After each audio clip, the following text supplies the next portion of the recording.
ಎಲ್ರಿಗೂ ನಮಸ್ಕಾರ. ಹೊಟ್ಟೆ ತುಂಬ ತಿಂತ ಮನಸ್ಸು ತುಂಬ ಮಾತಾಡ್ತಾ ಸಾಕಾಗೋಷ್ಟು ಗೇಮ್ಸ್ ಆಡಬೇಕು ಅಂತ ಅಂದ್ಕೊಂಡಿದ್ದೀರಾ. ಜೊತೆಗೆ ನಿಮ್ಮ ಪ್ರೀತಿಯ ಪಾತ್ರರಿಗೆ, ಫ್ರೆಂಡ್ಸ್ಗೆ, ಫ್ಯಾಮಿಲಿಗೆ ಸರ್ಪ್ರೈಸ್ ಕೊಡಬೇಕು ಅಂತ ಯೋಚನೆ ಮಾಡ್ತಿದ್ರೆ ಯಾಕೆ ವೇಟ್ ಮಾಡ್ತಿದ್ದೀರಾ?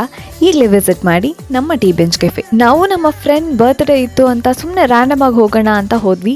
ಕೆಫೆ ಒಳಗೆ ಎಂಟರ್ ಆಗಿದ ತಕ್ಷಣ ಅಲ್ಲಿನ ಅಪಿಯರೆನ್ಸ್, ಅವರ ಮೇಂಟೆನೆನ್ಸ್ ಎಲ್ಲ ತುಂಬಾನೇ ಇಷ್ಟ ಆಯಿತು. ಅಫ್ಕೋರ್ಸ್ ನೀವು ಹೋದ್ರೆ ನಿಮಗೂ ಇಷ್ಟ ಆಗುತ್ತೆ. ಆನ್ ಮಿನಿಮಮ್ ಆರ್ಡರ್ ಆಫ್ 299 ಸ್ನಾಕ್ಸ್ನ ಪರ್ಚೇಸ್ ಮಾಡಿದ್ರೆ ಸ್ನೇಕ್ ಲ್ಯಾಡರ್, ಲೂಡೋ, ಚೆಸ್ನ ಪ್ಲೇ ಮಾಡ್ಬೋದು. ಆನ್ ಮಿನಿಮಮ್ ಆರ್ಡರ್ ಆಫ್ 399 ಸ್ನಾಕ್ಸ್ನ ಪರ್ಚೇಸ್ ಮಾಡಿದ್ರೆ ಕೋರ್ಸ್ ಜಂಗ್ನ ನೀವು ಪ್ಲೇ ಮಾಡ್ಬೋದು. 4 or 5+ ಮೆಂಬರ್ಸ್ ಇದ್ದು 499 ಸ್ನಾಕ್ಸ್ನ ಪರ್ಚೇಸ್ ಮಾಡಿದ್ರೆ ಅಲ್ಲಿರೋ ಅಷ್ಟು ಗೇಮ್ನ ನೀವು ಎಷ್ಟೊತ್ತು ಬೇಕಾದರೂ ಪ್ಲೇ ಮಾಡ್ಬೋದು. ನಾವು ಒಂದಷ್ಟು ಸ್ನಾಕ್ಸ್ನ ಆರ್ಡರ್ ಮಾಡಿದ್ವಿ ಟೇಸ್ಟ್ ಮಾಡೋಣ ಅಂತ. Veg masala grill, aloo tikki, masala omelette, French fries. Trust me, taste ಮಾತ್ರ ತುಂಬ ಬೊಂಬಾಟಾಗಿತ್ತು. ಇಷ್ಟಲ್ಲದೆ ಎಲ್ಲ ಈವೆಂಟ್ಸ್ಗೂ ತುಂಬ ಚೆನ್ನಾಗಿ ಡೆಕೋರ್ ಮಾಡ್ಕೊಡ್ತಾರೆ. ನಿಮ್ಮ ಸ್ಪೆಷಲ್ ಡೇನ ಇನ್ನೂ ಸ್ಪೆಷಲ್ ಆಗಿ ಸೆಲೆಬ್ರೇಟ್ ಮಾಡಿ ಟೀ ಬೆಂಚ್ ಕೆಫೆ ಜೊತೆ. ಇರೋದು ನಮ್ಮ SIT ಕಾಲೇಜ್ ಪಕ್ಕ. ಫರ್ದರ್ ಅಡ್ರೆಸ್ ಮೆನ್ಷನ್ ಮಾಡಿದ್ದೀನಿ, ಚೆಕ್ ಮಾಡಿ.